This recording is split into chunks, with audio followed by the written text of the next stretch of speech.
#News sur Vibe Radio. The best radio station on Vibe Radio. Vibe Radio téeméer ñaar yu tomb ñett seen émission #News di ci dalal tey gan gu très spécial di Mame Gor Diazaka nekk patron de presse nekk waykat politicien nekk it défenseur bu Macky Sall comme ayubés bu nekk nag hashtag bi ñu leen indil moo di ni ayubés bee ñu génn gis nañ ne am na coow lu fi amoon mu di ay bong-bong yoo xamante ni daal gis nañ ko ci réseaux sociaux yi ba mu génnee lañ ci wane daanaka àndul ak orma waral nag ki nga xamante ni moo di daal njiitu ONG Jamra Mame Matar Gueye mënees nañ wax ni gañeeti na ab xeex boo xamante ni def na ko gannaaw ba mu àddoo rek wax ci ni nañ ko fi jëlee ci le ministère du commerce daal di génne ab bataaxal ni ci Sénégal gi yëpp fépp fu ñu gis bonbon boobu nañ ko daal di génne bañ ca noppi it ñun jokkoon nañ ak ki nga xamante ni moo di Mame Matar Gueye bu ONG Jamra ñu teewlu ko ci téléphone Ndeye Fatou Ka. dafa am ay responsable de marketing bu ñu bëggee dugal aw safaan ci penc bi dañuy am benn lâcheté bu tubaab di wax la lâcheté du marketing dañuy seet daal tout tànk yi nga xam ne ñoom amuñu xelu ràññee comme mag ñi fa la ñu naan carax indi fi fowukaay boo xam ne genre tàngal la ñu ko mool ci anam boo xam ne dañuy wane ay correspondance ñu alerté ci réseaux sociaux yi def communiqué ba noppi tamit préparé ñaari correspondance ñu ngi rafetlu nag ni mu réagir assez rapidement démb parce que dama ne woon ci benn télévision doon def émission bi jeexagul sax ñu annoncé na ma ne le ministre du commerce ait pris la décision depuis hier le 20 de sortir une note circulaire adressée à tous les directeurs de département, à tous les chefs de services régionaux portant interdiction sur l'étendue du territoire national mbirum tàngal boobu nga xam ne alors dañuy def ci xale yi ci ko yoo xam ne baax mais quand même on reste vigilant parce que saay-saay sonn day risque ngir soxe te vigilance bi nag wax dëgg yàlla warul nekk Jamra rek waaye yéen presse bi da ngeen war a impliqué wu dans cette alerte parce que xale yi ce sont nos enfants à tous comme di ko benn leader politique waxee dis-moi quelle jeunesse tu as je te dirai quelle nation tu seras. Mame Matar Gueye njiitu ONG Jamra sëñ bi Mame Gor Diazaka defe naa déglu nga Mame Matar kàddu yooyu mu wax ci mbir mi. waaw Mame Matar déglu naa ko et puis moom dafa nekk nit koo xam ni dëgg-dëgg neex yàlla nit ku ma apprécier la. parce que dëkk su fa nit nekkee ba xam nga dëkk ci réew ak bokk ci réew c'est deux choses différentes mais moom dafa dëkk ci réew mi ba pare bokk ci réew mi mooy tey jii li mu wax xale yi nga xam ne xamuñu dara ñu jël ay tàngal yoo xam ne dañ ciy wane ay nit ñuy fóonante di def naka suñu dul noonu di yàq suñuy doomu dëkk parce que tey jii boo xoolee xam nañ ni tey jii Sénégal dafa am nu mu demee mooy Sénégal 95% des Sénégalais ay musulmans lañ.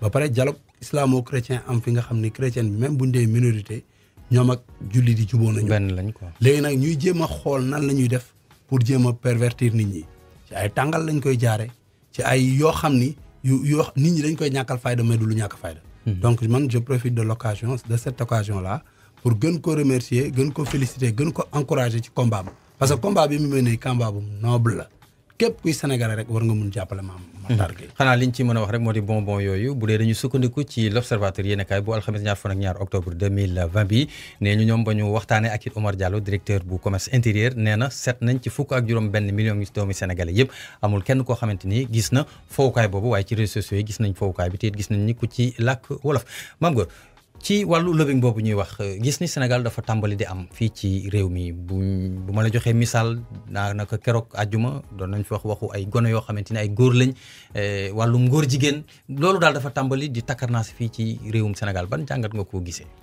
waaw ni ma ko gisee rek moom mooy gis nga dëkk les autorités yi nga xam ne ñoo yor nguur dafa war di dóor. kon Macky Sall dóor wax ma dóor mooy yor caravage di dóor xam nga fii Sénégal dañuy wax Macky Sall du dóor laa wax mais xam nga tey bu Macky Sall man bu may wax nguur du Macky Sall kese mais c'est le président mais c'est le chef xam nga du gouvernement parce que moom mooy le président de tous les Sénégalais mais tey am na ay dogal yoo xam ne soo ko jëlee ci ay nit da ngay gis ay nit yoo xam naan kii dictature lay def daf ñuy xañ suñu lii te am na yoo xam ne kenn rafetlu ko ñaari góor yuy sëy amul mais man ba ma juddoo ba léegi man Tëngéej laa juddoo fa laa màggee man mosumaa gis ñaari xaj yu góor yu sëy ñaari xaj yu góor yuy sëy mosuma ko gis.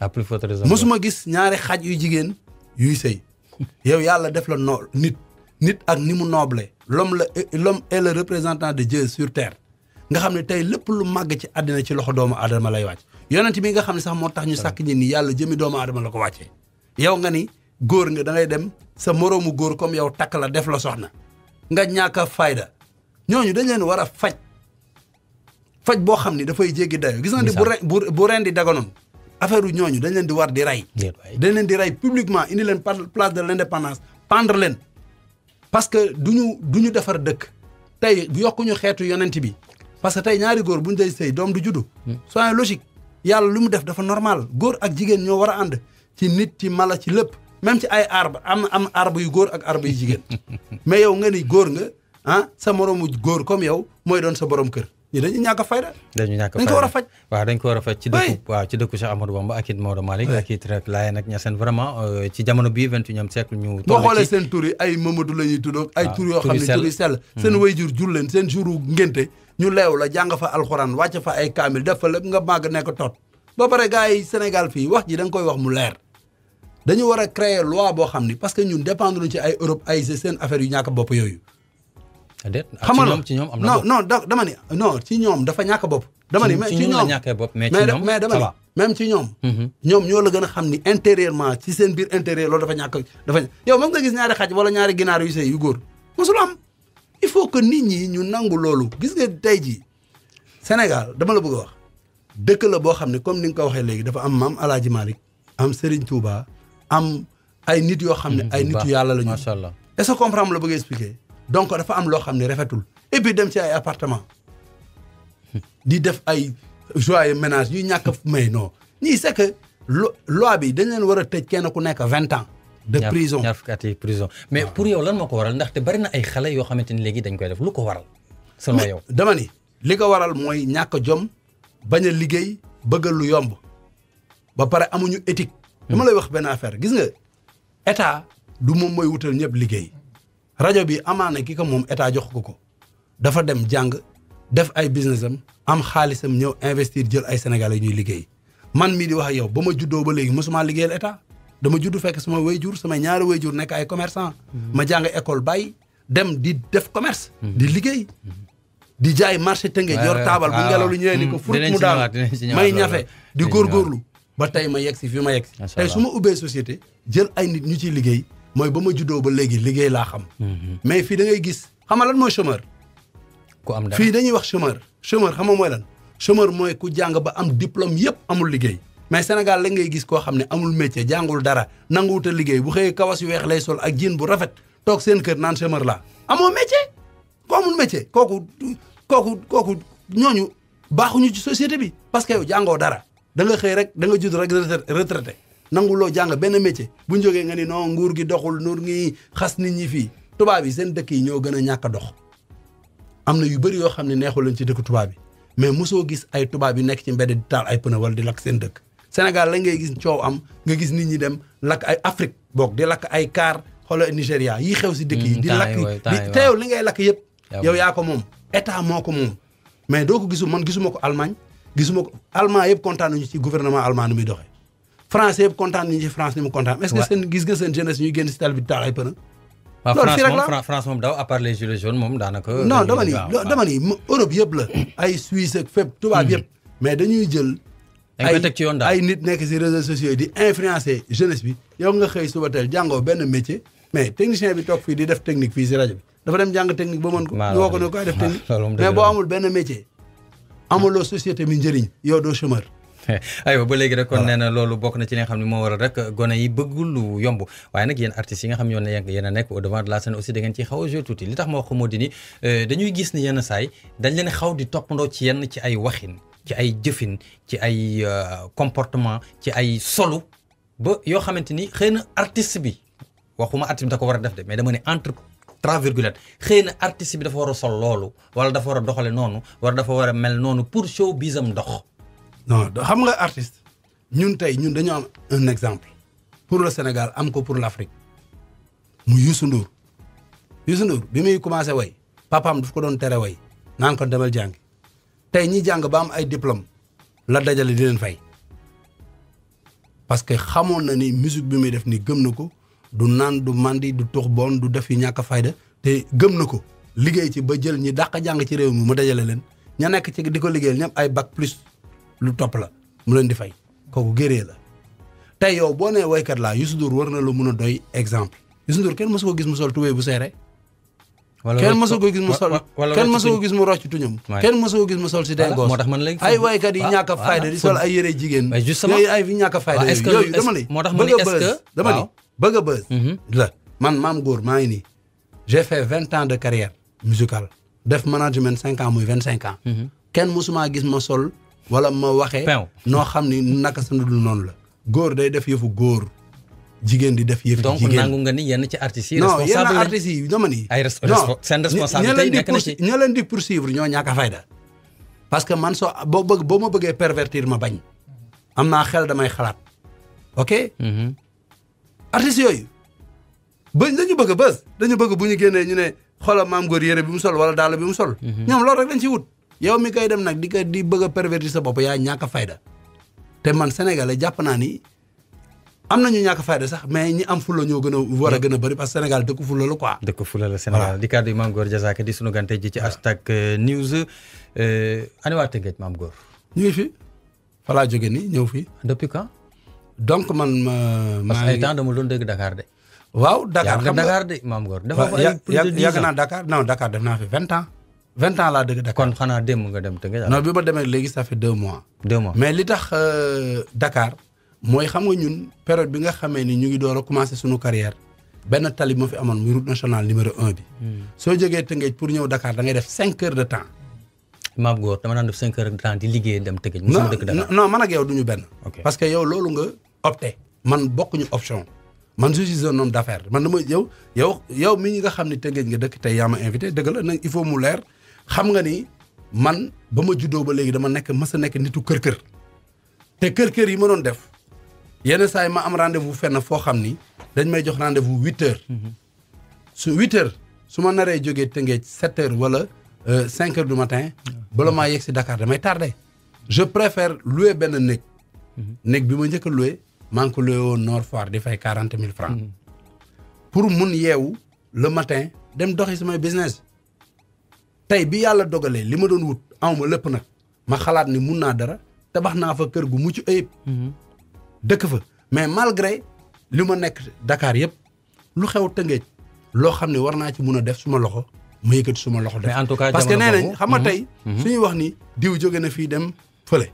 nit ki demul fële pour dëkk fa dafa dem pour wut mais bu amee dafay ñëw mu ngi mel ni rek ngay wax ndax Rufisquois yi nekk France. wala yi nekk Espagne dañoo bàyyi Tëngéej dem dëkki feneen dañ dem daani seen doole. Dakar c'est la capitale du Sénégal. mais tey jii bi ma wóoree ni autoroute bi léegi 10 minutes bi ma invité léegi nii. maa ngi jógee Tëngéej 15 minutes laa ko. mais am na ñu ko xamul noonu parce que dañu ko doon reproché nag dañu ko doon reproché ay jamono quand même quoi am na ñoo xamante ni bëgguñ ci woon dañoo wax naan woy Mame Goor. waaw dañoo fi mu ne nii non li nga wax nii xam nga leer na au moins ñu comprendre loolu daal di comprendre. mais ñooñu dañu non xaaral ma dugalal dara. ñooñu dañu xër xam nga ay nit bu ñu la soppee xam ne yow doomu dëkk bi nga dëkk bi fi nga juddoo xam nga fi nga màggee mosoo faa sàcc mosoo faa def njubadi mosoo def dara lu ñàkk fayda kenn xamal lu ñaaw lenn rek la ñëw non dafa dem dëkki Dakar waaye kii dafa dem dëkk Dakar parce que dañu bëgg a dëkk ak yow waaye boo demee wut mais man su ma toogoon seen wet noonu rek toog rek noonu li ma am tey du ma ko am dëgg loolu dëgg. tey corona bi mu commencé ñu ne corona am na camion laa jël yëpp ko bu mu fees del ay détergent ay lépp dem may ko hôpital yu Sumbargaan est-ce que bu ma toogoon foofu dinaa ko am lycée Ablaye Sadji bi mu yàqoo di màbb di dal ci kaw élèves yi ma nekk sama oto ma dégg ñu koy kaasi rajo bi dama wàññeeku dem ànd ak suma grand frère ñu dem foofu proviseur bi ànd ak man di ma dugal ci classe yi xam ngeen kii élèves yi ne waaw lu mu fi wut ñu ne xamuñu ko mu leen dafa ñëw pour defaral leen fii boo leen màggee nag ba may dib te jàngewu ma fa ma defar ko jardin public ma defal lumière est-ce que bu ma toogoon foofu rek noonu loolu yëpp naa ko mën ña fa toog mënuñu ko. Mame Goor loolu tax nga def ko mooy da nga bëgg a nekk maire. non loolu si da nga bëgg a nekk maire Tëngéej. non d'accord am naa ci droit. si ou non am naa ci droit xam lu tax ma am ci droit. yooyu xeetu kii la non loolu waaw non loolu bi ma ko defee. loolu bi ma ko defee léegi. loolu ça fait plus de 5 ans. loolu ba ma koy def amu woon sax xalaat ni un jour dinaa taxaw ni bëgg naa maire. kon da nga bëgg a maire yeneen ci bi laa da nga bëgg a maire Tëngéej non dama lay wax waaw dama lay wax. ba ma koy def dañuy waxtaan. ci rajo la ñu nekk. te ñëpp ñu déglu effectivement. ba ma koy def sama xel mësta xalaat benn yoon traversé sama esprit ni un jour mun naa ñëw ni bëgg naa maire bi mais bi ma demee ba nga xam ni tey yow tu es de Rufisque man mon père est décédé en 1993. mais tey boo demoon yee ko ci bàmmeelam mu ñëw Tëngéej yoon wi muy jaar ba dem këram dara changé wu ci da koy xam ça veut dire que ni ñun wutuñu maire parce que tur la ñu wut yàlla may nañu tur siiw nañu. wutuñu maire parce que dañuy wut xaalis parce que amuñu ay milliards amuñu ay kii mais yàlla dimbali nañ nag tabarkàlla dépense ñu ngi koy am xam naa ne moom ba keroog may faatu sant yàlla dépense moom moom sant dégg yàlla, ma ko sant kii yàlla. xamal ma bëgg expliquer donc yàlla may nañu sutura boobu léegi xam nga lan moo ñu dese mooy defar suñu gox relation yaa ngi fi am nañ ko possibilité yaa ngi fi am nañ ko ay affaire maire amul école bu ñu koy jàng volonté la ak bëgg sa dëkk ak relation xanaa ña fa nekk dañoo doxalul.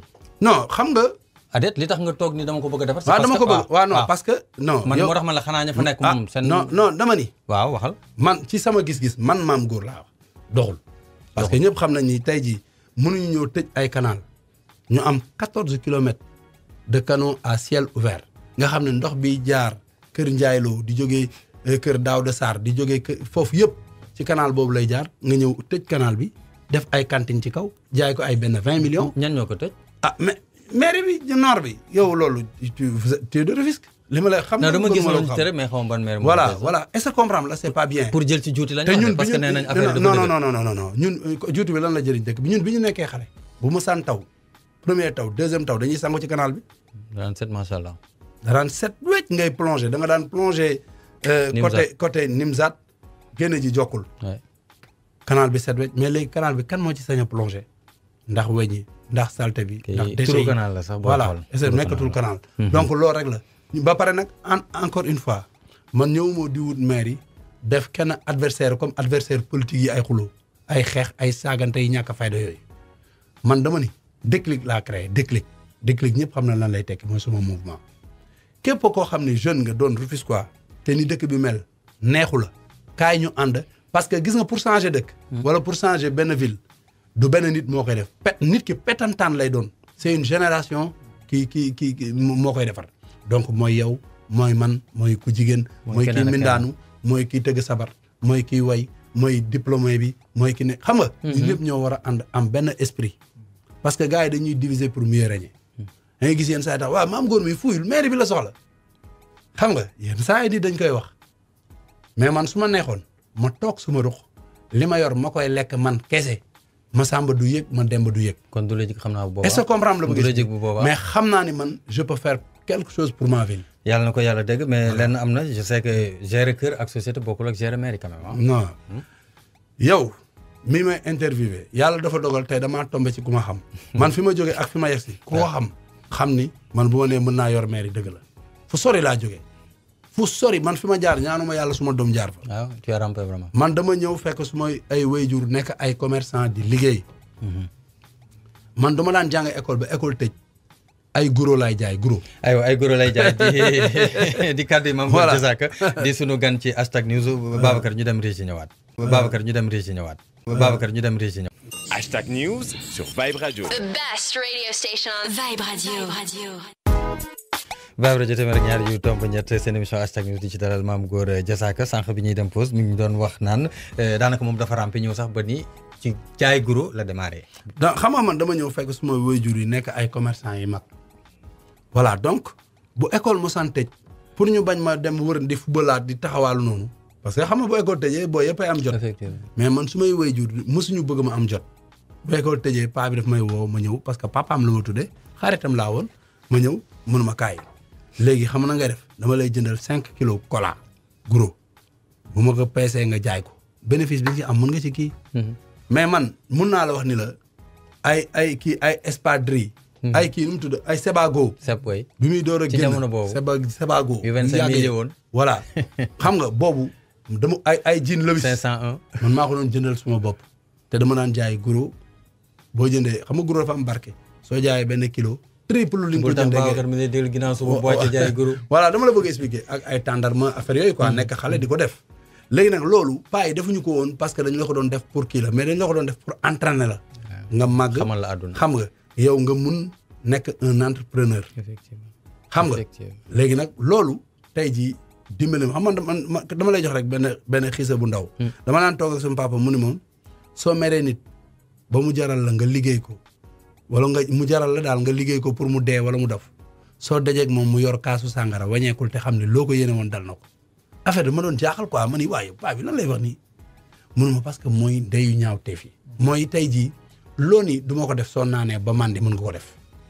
loolu moo tax ba nii ma toll nii chaque jour wax boobu dana dellu si man ba loolu du ma ko faaye. mën nga ko répété waat pour auditeurs yi. daf ni sama papa dama doon wax ni mu ne su fekkee da nga mere nit ba mu jaral la nga koy liggéey pour mu dof mbaa mu dee soo dajeeg moom mu yor kaasu sàngara wañeekul te xam ni loo ko yéene woon dal na ko ndax mooy ndeyu ñaaw tey fi parce que loo ni du ma ko def soo naanee ba màndi mën nga ko def mën ngaa sumeeku léegi tax da ngay tàggale ko sa sago très bien léegi nag c'est que genre pas yi bu njëkk ba daaw ñu la dóor mais ay cax lañ la daan dugal loolu genre cax la mais cax bu yar xale la parce que ba léegi mi ngi la topp c'est important tey jii xam nga rasta laa am njañu Baay Faal mais du ma tux cigarette du ma naan sàngara du ma tux yamba du ma sàcc du ma fen du ma wuruj ba ma juddoo ba léegi kenn mosuma sax plainte yow ñoo dëkk est-ce que comprendre la ko nit daal ba ma bëggee xas xam la ngay wax maam góor neexuma waaw loolu sax moom waaw neexuma moom mën nga ko parce que nit moom choix yi moom bon nit bu nekk ak ngay gisee quoi même Dieu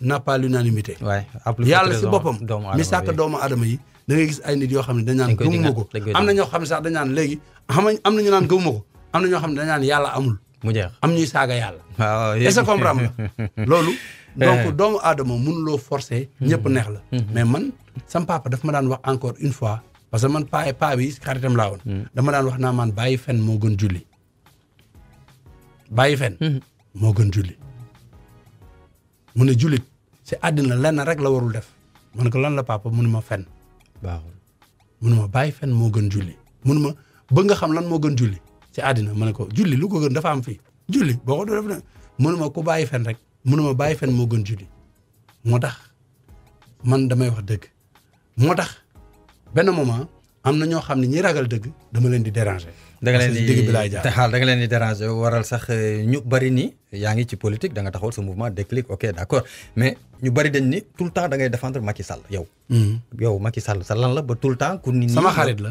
xarit c'est-à-dire sama xarit la xaritoog Macky Sall yow. non sama xarit la c'est le président de tous les Sénégalais nekk na sa xarit ma gis yéene bi mu am ci Sénégal xam nga xaritoog nit fii Sénégal li ñuy wax xaritoo mooy ki nga xam ne da ngay ñëw sa kër ngeen di fréquentante di demante di ñëwante dëgg la président xam na ma xam naa ko sequ ñu demalante chaque jour mu ñëw wala genre yu benn noonu quoi comme ni ma la ko bëgg a waxee mais li tax man la suma xarit la mooy Macky Sall bi muy jël Sénégal en 2012 dafa ñëw fekk fi ay dinosaures politiques Macky Sall bi muy dem élection en 2012 12 candidats ñoo am mu am 26% xam nga lan moo ko may yaru lu ko wax ñun la dafa yaru koo wax rek lim la ci tegal dafa yaru oh kii dafa yaru ba benn jour Ablaye Wade da ngi dajeeg moom fii ci ville bi nii mu yor kiwam cortège am mu naan xool bu dama ko yërëm sax ak ñetti otoom te xamul ni kookoo koy remplacer. Macky Sall ñëw nekk président de la République si Macky Sall le président commencé nit yor téléphone jàkkaarloog téléphone bi di dagg ay saaga ndey yi gën a ñaaw ci àddina di ko jëmale ci président de la République te fii ci ay pays africains yi fii soo fi saaga président am na ay dëkk yu ñu jege fii boo saaga président say yax sax nit ñi dootuñu ko gis te ku mu ci jàpp dëkk bi jóg dictature la saytaane yëpp jóg ku nekk di wax ku mu doon sa baay ñu saaga sa baay ay ndey yi gën a ñaaw mu yor doole yor lépp doo ko dégg mu wax. waaw saaga moom nga non dama la bëgg a expliquer. du wax du tontu du lijjanti chaque jour mu ngi jóg pour xool nu mu saafaraa soxla sénégalais yi donc man loolu moo tax ma naw ko loolu moo tax ma jàpp ko loolu moo tax ma respecté ko. ba tax mais du alal bu may jox. du yére bu may jox. du possibilité yu ma may parce que man yow bokk nit ñi may déglu ci rajo bi mën nañu ma bañ a xam mais ki ma invité xam na ma man bu ma juddoo ba léegi liggéey laa xam liggéey rek laa xam. nekk lu ma am liggéey ma ko may. nekk xaritu Macky Sall tax na sa grand frère Sonko saa yu génnee nga. Sonko maa ko mag. yow noo magee Sonko. Sonko 74 la judd.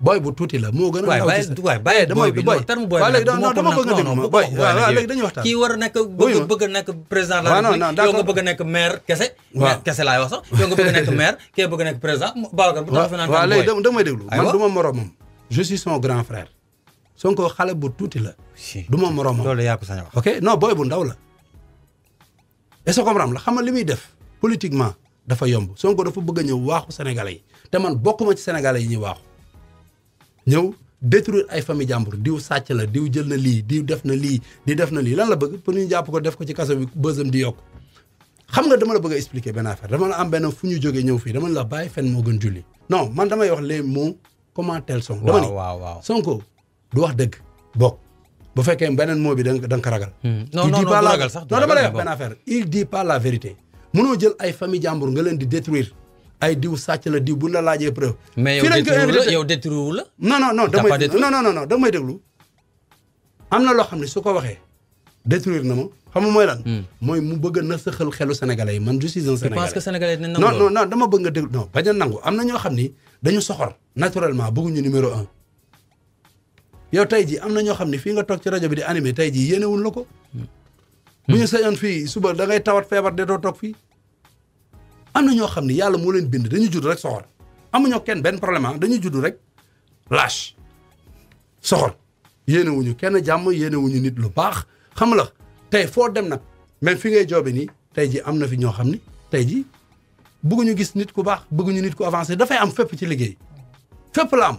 léegi nag man dama bokkuma si Sénégal yooyu nga xam ni da ngay ñëw toog waaxu leen diw sàcc la diw def na lii yow da ngay xaste rek doo proposé boo fekkee ni da nga wax ni lii doxul da ngay proposé dara mais Sonko man je l'ai jamais vu proposer quelque chose. vacances vertes yi. ban vacances vertes. ren vacances na ci àll bi bay. waay yow dama ni yow gis nga li mu bay. ñi koy wane non dama la posé dama lay laaj. ay photos kay def na ko ay photos yow bu la neexee. bay na te waa APR bayuñu yow Mame Gor borom déclic bayoo. waa léegi d'accord yow waa pare nga. waaw tey ji bu la neexee nga dem fii ci tool bu la neex nga sëgg fa sol sa ay t-shirt bind ci déclic man su ma neexee taxaw ni fii maa fi bay photo est-ce que comprendre la loolu dafa yomb est-ce que comprendre la ki nga xam ne tey jii dafay joxe semence muy le président Sonko du vice-président Sénégal dafa am yu bëri yu muy def yoo xam ne ay faute la non dama ni chef de quartier du ko doon fii maa la ko wax bind ko dama lay wax dañuy yeggali dama la bëgg expliquer du doon dara non chef de quartier xanaa xamuloo pour mu doon député plus fort reste la jàll sénégalais dañ koy fàtte plus fort reste xam nga mooy lan mooy député yëpp jàll ñu dem ci mbalit mi jël desitu carte yi non mooy desitu carte yi dekk si mbalit bi rek la ñuy jël boole ko après pour nga nekk député moo tax mbalit rek lay wax Mame Gor pourquoi booy waxee nii ci Sonko tàng kii pour non parce que utiliser yenn termes yi ay sama boy la ay mbalit lañ ko kiiwee mais boo ñëwee fekk ma ku ma mag fuuf nga ni ma yow mu mel yow tey su ma ñëwoon fekk benn boy bu tuuti ma ñëw naan sa grand mais du ma moromam je suis pas son égal son grand frère bu ñu dajee ñaari loxo la ma mën a jox wala ñi ko topp bari dama ne ñi ko xam nga fii ci cadre boobu nag sa grand la fii dama ni jox ko ñaari loxo waay fii koo gis du sànq bi ñuy démarrer wax ji ñu ngi doon wax waxu borom ñaari turi am na ñu leen topp fii koo gis am na ku ko gëm chef de quartier du ko doon loolu man dama lay wax parce que li nga xam ni moo war a def nit président mooy moom nekkul ci moom mooy ni da nga war a am yar da nga war a am ay teggin da nga war a am sutura mooy nit koo xam ne amoo sutura da ngay weeraate soo xëyee suba teel ba ngoon dénigrer ay nit ngay def doo proposer dara xam nga tey bu fekkoon dafay teggi dara teg dara man bu boobaa dama koy gëm. xëy na buñ ko falee mu teg dara. ban fal kat moo koy fal xanaa ñun dañoo dof ñun kay ñun da ngay ñëw ni ñu lii mooy sama programme boo fi tegee lii nga fi teg sa waay kaay ma wax la benn affaire xanaa xamuloo Sénégal dañu war a woote benn loi boo xam ni képp koo xam ne da nga nekk fonction publique ba def faute lourde ba ñu dàq la waratoo jéem a doon élection ci dara. xamul tax non ma la xamala yow mënoo nekk xanaa xamuloo li ñuy wax haute trahison gars yi dañ koy xaar ci les présidents de la république mais ci population yi am na ñoo xam ne haute trahison la ñuy def. ah oui xam nga lan mooy haute trahison. mooy nga jàng ci dëkk bi amee ay diplôme ci dëkk bi embauché la nga nekk fonction publique ngay profité ci posture bi nga nekk di am ay dossiers sensibles du pays nga koy génn di ko weer ci biti loolu haute trahison la te Sonko ñi mu àndal ñëpp nag ku nekk poste ba nga nekk yaa ngi jéem a lijjanti lu sensible ci dëkk bi pour génne ko weer ko ci biti te réew am na loo xam ne dañ ko war a wax am na loo gis nga yooyu boo ko defee Russie dañuy dagg sa bopp. am na loo xam ne Sénégal la waaw dama la bëgg expliquer c'est que dañuy waxtaan ku man ñi am xel laay waxal de man waxuma ak fanatique yi man damay wax ak ñi am xel soo nekkee ci réew yi ngay waxal pa ñi gësam ngi indi très bien xam nga boo nekkee ci réew mi jox la ay privilèges nga jàng ci école yi gën a baax ci réew mi am say diplôme réew mi nga def ay concours ñu jox la liggéey ngay liggéey mais yow waruloo profité ci posture bi nga nekk dossiers yu sensible yi jaar sa loxo yëpp yooyu day am il faut mu am waaw léegi yow dossiers yooyu ci ngay profité nga koy génne mais boo xoolee moom ñi ko topp ñëpp mooy ñi mu bokkaloon secteur impôt affaire domaine rek la xam affaire xaalis rek lay wax léegi ñooñu dossier bu jaar si ñoom rek dañ ko war a génne weer ko si dëkk bi mais président am na droit mais ay terrain parce que loolu kii la bu fekkee ñoom ñi nekkoon impôt et domaine nekk fa def yor syndicat di casse pour am kër ñoom mënu am casse bu ñu jox leen kër mais koo xam ne tamit président nga war nga ko mën xool affaire terme sud bi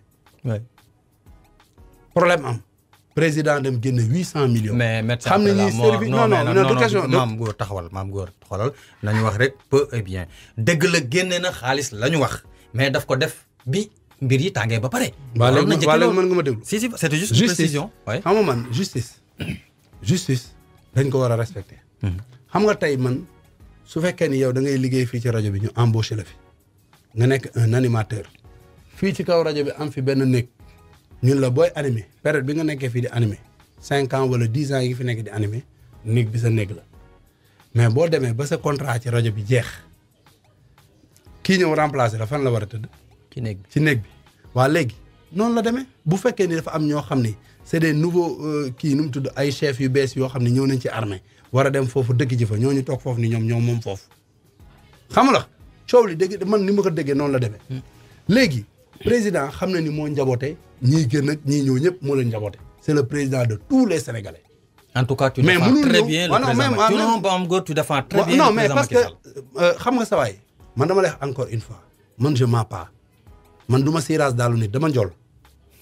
boo sëggee da nga am problème. waaw donc mënuma nekk di neexal nit lu may wax nii man yenn saa yi ma gisee état bi loo xam ne doxul démb bi ñuy wax affaire SODAV. ñu ne président dafa wax dañ ko war a auditer man maa njëkk a taxaw jàkkaarloog SODAV mais bien vrai que ni waa SODAV accepté nañ ñoom pour ñu.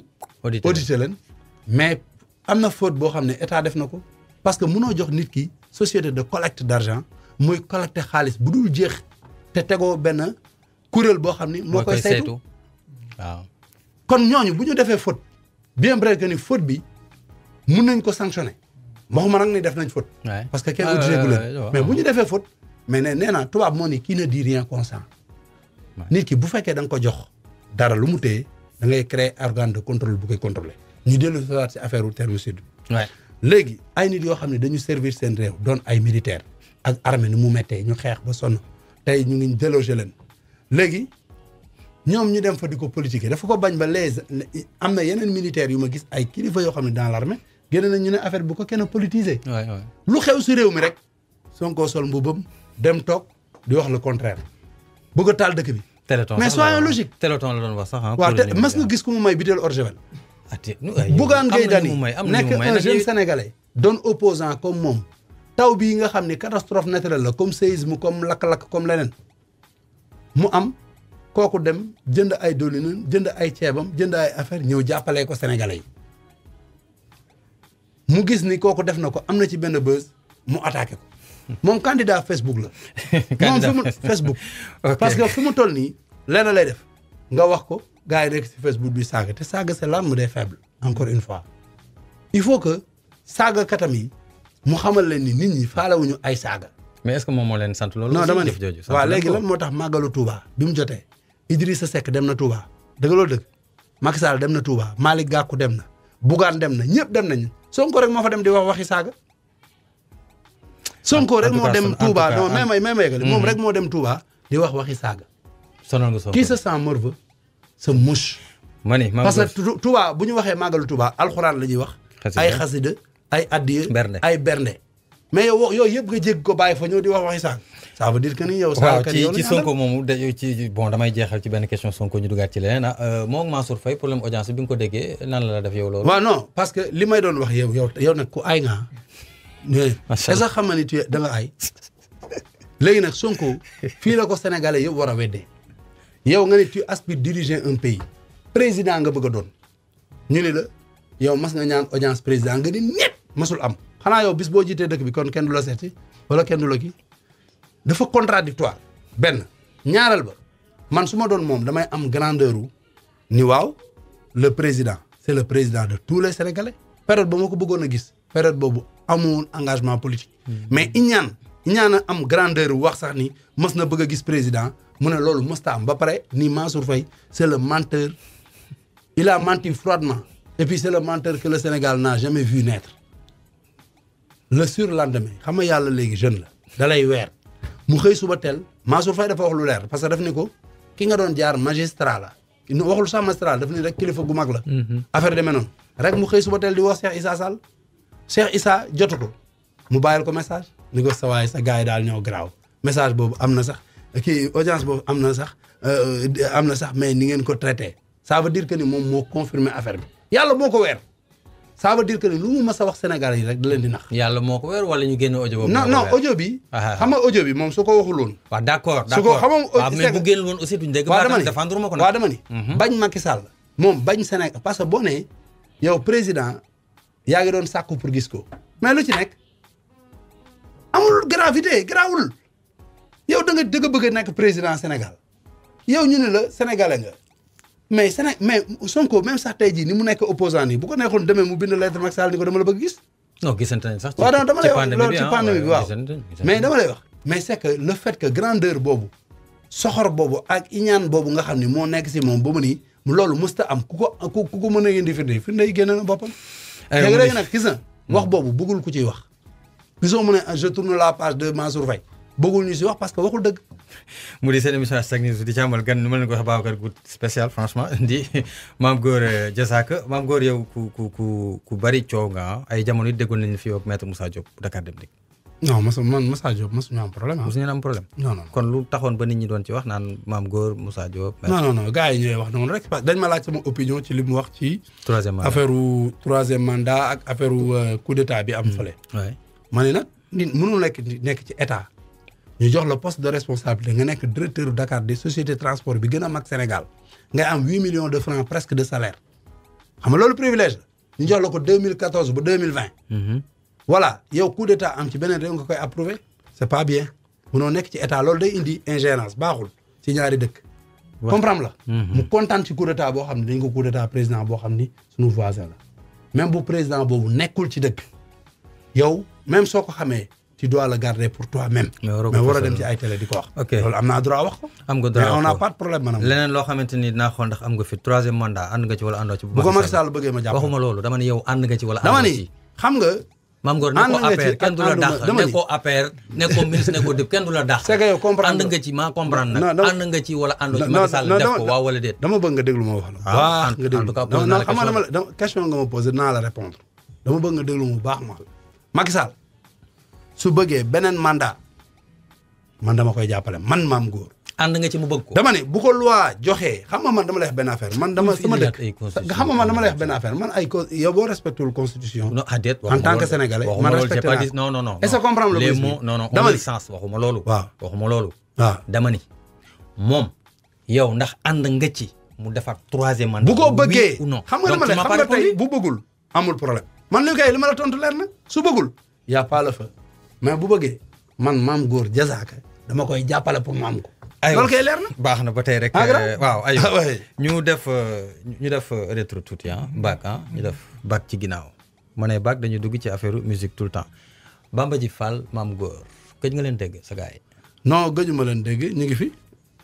loolu mën nga koy wax auditeurs yi nga koy wax. waaw ma ne ñenn ñi ñu ngi fi ñenn ñi tamit dañuy tukki. mais ñi fi indi gisee ñu duñu gisee toujours mais ñu ngi gisee de temps en temps. yéen a ngi gisee de temps en temps waaw samay rakk lañ quoi. présentiel wala virtuel. non dinañ gisee de temps en temps ñu gisee mais dinañ déggante affaire yooyu quoi. mbir mi yàgg na mais dama bëggaat ñu ñëwaat ci quoi clash amoon na sa dégg ak Bamba Ji yàgg na baak. dama bëgg nga ñëwaat ci un tout petit peu ce qui s'est vraiment réellement passé. non Bamba Ji Fall xam nga comme Pifras comme PBS comme Daara Ji xam nga groupe yi bu njëkk ba ay groupe moo daan am groupe bi day nekk 3 wala 4 wala 5 personnes groupe bi bu fekkee dafa cartonné da ngay gis kenn ku nekk bien vrai que ni ay xarit lañuy doon mais ku nekk di nga am sa ay xarit particulier mun nañ la wax ni la yow sa waay yow yaa yor groupe bi de yow est-ce que doo def carrière solo wala nga def sa affaire solo dañ lay monter quoi affaire demee noonu léegi bu ñu waree dem ay concert ñi di tardé yenn saa ñu leen yéen Mame Gor mu ngi coob seen moo ni de te ñëpp xam nañu musique période boobu amuñu xaalis est-ce que comprendre la te man comme nitu fug laa yooyu yëpp di dajaloo sama bopp chaque jour da ngay xëy suba teel ba ngoon temps yii amoon oto. te sa rakk nga ci woon taxi laa doon jël te sa rakk nga ci woon sama rakk nga ci woon waaw dama doon jël taxi loué ko toute une journée fay ko 10 000 wala 15 000 francs dem di wut ay concert ay rendez-vous ay affaire di sonn ci ñoom xam nga soo ñëwee bien vrai que ni kenn ñëwul frontalement wax ma dara mais da ngay dégg ay rumeur ki day lekk seen yëf ki day def xam nga rek man nitu tempérament la benn jour ma woo leen ñu ñëw daje ci benn restaurant ma leen bàyyi naa lu tax ngay bàyyi ma leen woy parce que damay toog di dégg lii di dégg lii di dégg lii kay ku nekk sa yaay sa papa say mbokk dañuy wax man damay lekk seen mooni te man da ngeen ñëw fekk ma yor sama cantine di liggéey yor sama xaalis jàppale leen ba ngeen am seen album. je comprends la comme nag nit ñi dañu commencé di ma sonal ak ay affaire xaalis ak yooyu man ba may gis xaalis gisu leen xaalis. tax nga bàyyi ma bàyyi. nga bàyyi léegi nag bi ma bàyyee. waaw mais dama la docteur ba ngay bàyyi bul fàtte ni sa rak boo bokkal ndey ak bàyyi mi ngi ci biir. waaw est-ce que xalaat nga ko bi ngay bàyyi. non moom mu nga foon toog. bi ngay bàyyi est-ce que xalaat nga ko xalaat naa yooyu yëpp ci biir groupe bi. non xalaat naa yëpp parce que ñoo bokk ndey ak bàyyi. effectivement Samson woo naa ko. ma koy nuyu au passage. ñoom ñëpp ñu toog man leen damay bàyyi. parce que nit ku nekk tamit xam nga yow tey ñi nga bokkal ndey ak bàyyi boo leen demee ba nekk mag ba ku nekk am jabar ku nekk da ngay dem fondé ji sa famille mais les liens parental moom day reste.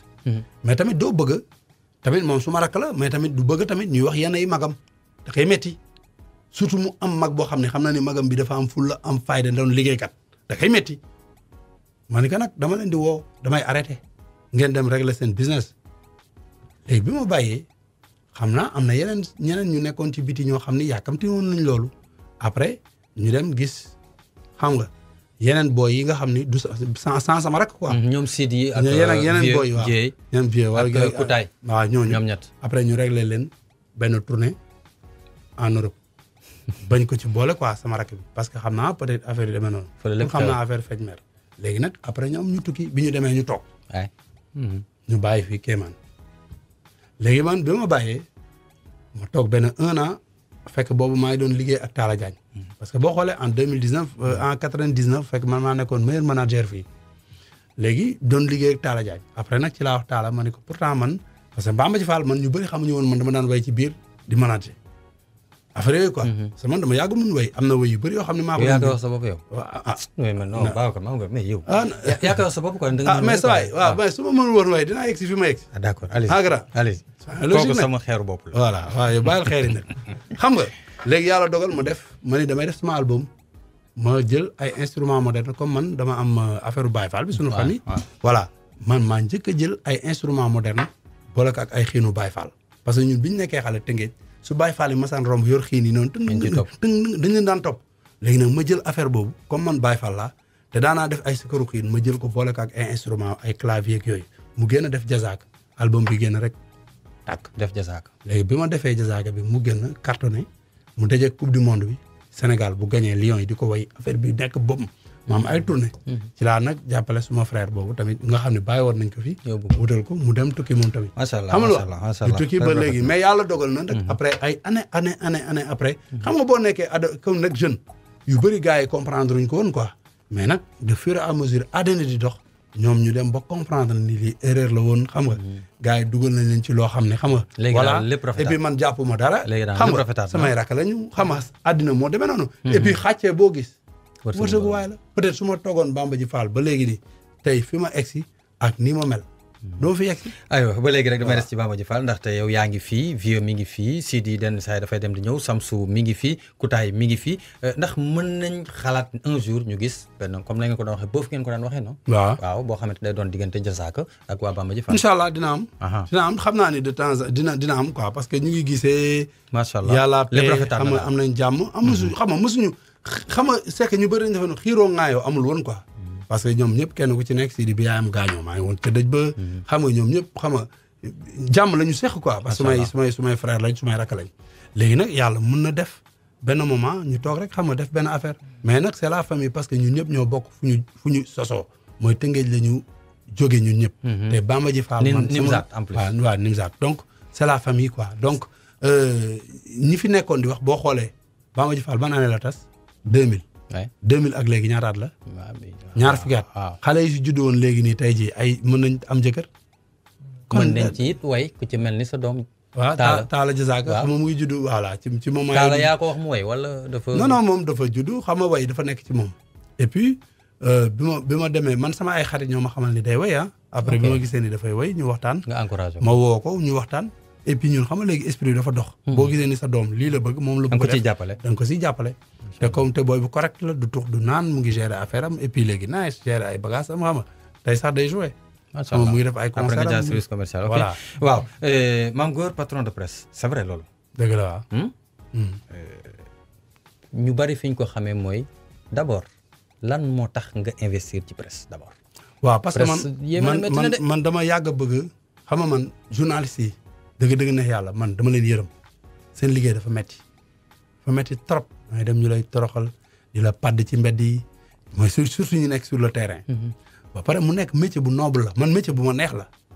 xam nga lu la neexul woon waykat moom journaliste nga. waaw lu la neexul doo ci def sa xaalis. boo nekkul woon waykat journaliste. voilà et puis comme man sama carrière dafa yàgg am ay frasque ay kii coow xam nga karab chaque jour maa ngi def ay interview ak ay journaliste dama dem ba affaire daf ma accroché moo tax ma créé presse. macha allah ñu bari nag ñu ngi ko xam ci aide à la presse bi mu génnee coow li bari woon na trop. waaw non parce que ñaata lañ la jox. parce que ñaata lañ la jox. non xaaral parce que sa enveloppe ñaata la chèque bi parce que ñun amuñu. waaw non ñun amuñu. waaw non yéen amu leen peut-être yéen a xam. non c'est parce que considéré wuñ non du loolu dañu considéré wul comme rajo local moo tax quoi loolu la.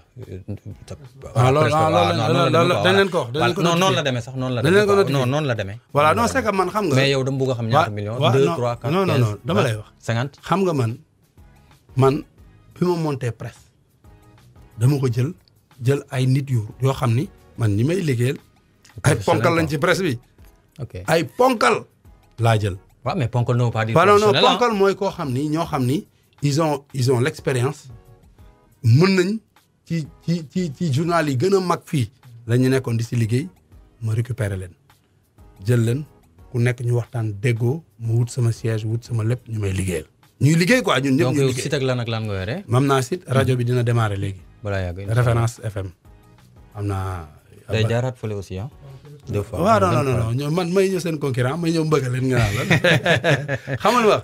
léegi am naa site bi référence actu mu nekk site boo xam ne tamit dëgg neex yàlla du question li ma toog fii mais bokk na léegi si site yi nga xam ni ñu gën a xam fii la ci dëkk bi. xam nga. amul dara luy xew si dëkk bi te duñu ci boole. te loolu damay profité ci occasion bi journalistes yi nga xam ne ñoo may liggéeyal ak techniciens yi fa nekk ma félicité la encouragé métier journalisme dafa noble. man tey jii ci suba 8h ba 13h avant may ñëw fi man ak ñoom a nekk ci bureau bi laa toog. macha allah di waxtaan ak ñoom ñu ngi liggéey nag ñuy waxtaanaale. parce que man métier journalisme man xam naa ne moom bu ma nekk loon waykat journaliste laay nekk. te nii ma def nii am site internet boo xam ne tey jii yàlla dogal na ça marche maa ngi ci rajo bi. xam naa bientôt d'ici quelques mois. rajo bi démarré te noonu la ñu bëgg gis d'ici quelques années ñu am télévision comme ñëpp. waaw yàlla de mën na ko moom. est-ce que comprendre la comme sa idole Youssou Ndour. voilà parce que man li ma xam mooy liggéey loolu laa xam su ma amee moyen nag damay def boo amee ay professionnel ñu mel ni yow wala ñu mel ni sama waa ji. Babacar xam nga ngay nekk ak ñoom. mais ñoo lay teg ci ligne nga dem sa yoon. man affaire journalisme xaw ma ci dara xam lan laa ci xam. da nga jël ay professionnels dénk leen ko. nga interviewé mu tontu la. mais nag am na ay sorties yu bëri yoo xam ni tey bu ma koy def mën naa ko defee foofu. parce que su ma ko defee ñëpp a koy reprendre foofu tamit. mooy profité ci occasion bi di féliciter di encourager les journalistes sénégalaises. tamit di ñaan tamit état bi Vibe rajo ñu xam ni tamit rajo bu mag la rajo la boo xam ne sénégalais yi dañ koy déglu ci biir Sénégal la bokk. ay sénégalais ñoo fiy liggéey. bu aide à la presse bi jotee ngeen defar lettre dem déposer ko au ministère de la communication boo leen amee seen numéro courrier affaire de même boo leen xamee ay nit yoo xam ne ils sont influents wala ñoo xam ne mën nañ ci jàpp ñu jàpp ci parce que rajo bi xam nga ay sénégalais encore une fois ñoo ciy liggéey di yor seen njaboot. donc am na yoo xam ne mun na xew ñu jàppaat ne affaire mépriser ay nit la wala dara fekk. xel peut-être wala dara mooy fattu. day fattu waaw mais bu ëllëgee. bu loolu xewatee. ñu xool ni ñu koy doxalee ngeen war ko def. yow defal rek. ok xam naa yow sa xel dafa fattu parce que waxagoo ma chèque bi ñaata la de. non xam nga nag. maam Góor di nga ma ko wax de ma fi jëlee de. dinaa la ko wax. di nga ma ko wax ba tey rek mu di seen émission hashtag ñu ciy dalal Mame Gor Diazaka daanaka waxtu yu xoj nañu ñu dem biti réew sànq yaa ngi ko wax boole ma ko woon ci menu bi mais yow ci sa bopp sax wax nga ko ça dit tu suis vraiment l'actualité rawatina l'actualité africaine yow sax yaa fi wax Nigéria gis nga temps yi li xew. Afrique Nigéria waaye dafa yéeme. parce que ñu ne policiers yi ñoo doon bunduxatal nit ñi. mais tamit il faut que la jeunesse africaine ñu changer esprit. waaw wax nga ko ci njëlbeen moom. door fayu amul sens parce que bu dul woon armée ak police ak gendarmerie kenn du am quiétude pour mën a nelaw yu baax ku nekk sa biir néeg lañ lay fekk la nga yor ñu jël ko ñooñu des fois bavure policière mënul ñàkk mais il faut que la jeunesse tamit soit conscient parce que dafa am ñuy nekk seen ginnaaw tey ji boo jëlee dëkk bi fu ne nga taal foofu na lakk kaar yi lakk affaire yi et puis éternel recommencement mooy am il faut que jeunesse africaine bi yow ñi nga xam ne tamit ñoo ñuy jiite ñu xam ne peuple bi ñuy jiite duñu ay mbaam ay nit lañu. ñu respecté leen boo nekkee un homme de loi soo jàppee nit nga bañ ko saaga ndey nga bañ ko dóor nga bañ ko mbaj bañ ko kii sa waay lii nga def lii nga def na tubaab bi en Europe soo defee faute dañuy ñëw teel a ni la ah sa waay noo tudd nga wax sa tur noo sant nga wax sa tur. foo dëkk nga joxe sa adresse ñun la xam nga faute bi nga def. nga ne xam naa ko wala nga ne xamuma ko ñun la lii mooy sanction bi. dañ lay verbaliser kay mu jàpp. tubaab bi du ñu dóor kenn. sa poos la ñuy dóor. booboo gën a te nit ki bëggul ko laal poosam. waxande moom gars yi moom la ñuy bañ. système boobu la ñu war a indi fii en Afrique mais tey jii boo ko fi defoon sax ñu ne état bi day sàcc suñu xaalis. défenseur de Macky Sall Guinée Bissau Guinée astafurlah Guinée Conakry. Guinée Conakry li fa nekk dañ koy ñaawlu mooy tey bu fekkee ni da nga nekk ci pouvoir dem élection lenn laa xam ni dama koy blâmer c'est xawma Dalien. Cellou Dalein Cellou Dalein voilà xam nga lan la def erreur bu man bokk man boo loolu man ça me concerne man rek laay wax sama bopp soo demee élection pour nga dem compté guñu carte yi waxuñu waroo gën a di jubilé naan gañe naa dëkk boo gis dafa am conseil dafa am ay loi da nga war a xaar ba loi parce que yow tey jii boo nee gañe naa ñiy saytu lépp nga xam ne ñoo war a joxe verdict bi xam nga tey jii képp ku ñuy jox nguur sax dina am ku lay introniser ñëw ñi la war a introniser waxaguñu yow nga dem jiitu nga taxaw nga ne gañe naa mais boo gañewul nag say partisans deetuñu ko mën a gëm xeex la indi ci dëkk. loolu baaxul loolu tamit gis nga nit ñi duñu il faut que ñu bàyyi affaire partisan yooyu far rek ni gumbal tëx lu mënoo ñëw di xeex ak nit ngeen dóorante arbitre bi waxagul nga taxaw ni man gañe naa loolu man dama ko bañ. léegi nag message bi may lancé mooy les chefs d'État africains surtout le président Macky Sall. ñoom ñoo war a dëggaloo comme ni mu defoon ci Mali xam nga bi gars yi ne dañu embargo waa Mali def ni population Mali bi def ñu dara jotewuñu kenn dara kenn du leen embargo tuuti nit ñoo tàccu mais maliens yi boo demee dañ naan au Sénégal vous avez un président exemplaire donc nag tey jii maa ngi ñaan le président Macky Sall lépp lu ñu mun a def ba càmm dellu si foofu ca Guinée suñuy cousin Guinée bu ñu sojee ñu ñooy ticholi tey suñu boutique yëpp ay Guinéens ñoo ko yor dañu dem ba ay Guinéens man mii di wax ak yow am na benn Guinéen bu ma tudde doom sama gardien la woon super loolu baax na fan yii la ma tudde doomam léegi am na benn maam góor Diallo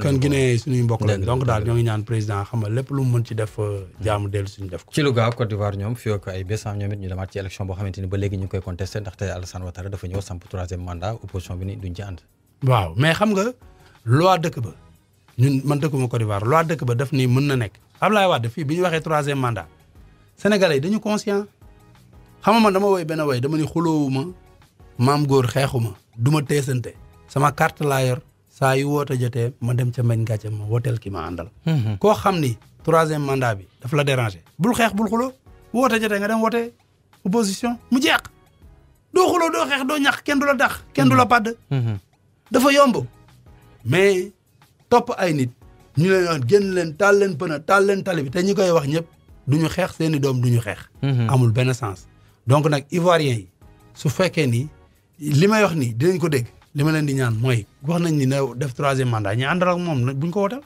ñu ànd ak moom dem wooteel ñeneen mu jeex loolu la émission bi jeex na ku fi ñëw dinaa la poser benn question moo di ni bu yàlla defoon Mame Gor Diazaka nekk président de la République ci une semaine benn mbir moo xamante ni bëgg nga vraiment régler ko quoi benn pas ñaar ni ñett benn non tey ji mooy indiscipline bi am ci dëkk bi rek indiscipline bi rek laay njëg dëkk bu ñu yeroo rek lépp dëkk sa kàddu bu mujj waxtu jeex na. may remercier waa Vibe Radio di wax ni nag képp koo xam ne dégg nga fi loo xam ne naka sanu dul noonu la jubluwuñ ci loon loolu xam nga. parce que émission bi moo ko laaj moo tax ñu waxee noonu. et puis di ñaan yàlla rajo bi yàlla def ci jàmm ñu dund ba am Vibe TV. amiin jaajëf. mu doon seen émission Hashtag News seen xel Modou Fall doon leen ko dégtal ànd ceeg Babacar Kane ci jàppandal bi doon ci daal Mame Gor Diazaka gannaaw Vibe Radio point seen application beeg tuuti teew nañ wéy leen di ànd ak ñun ci Facebook Twitter Instagram suñu chaîne YouTube. News sur Vibe Radio. The best radio station on Vibe Radio.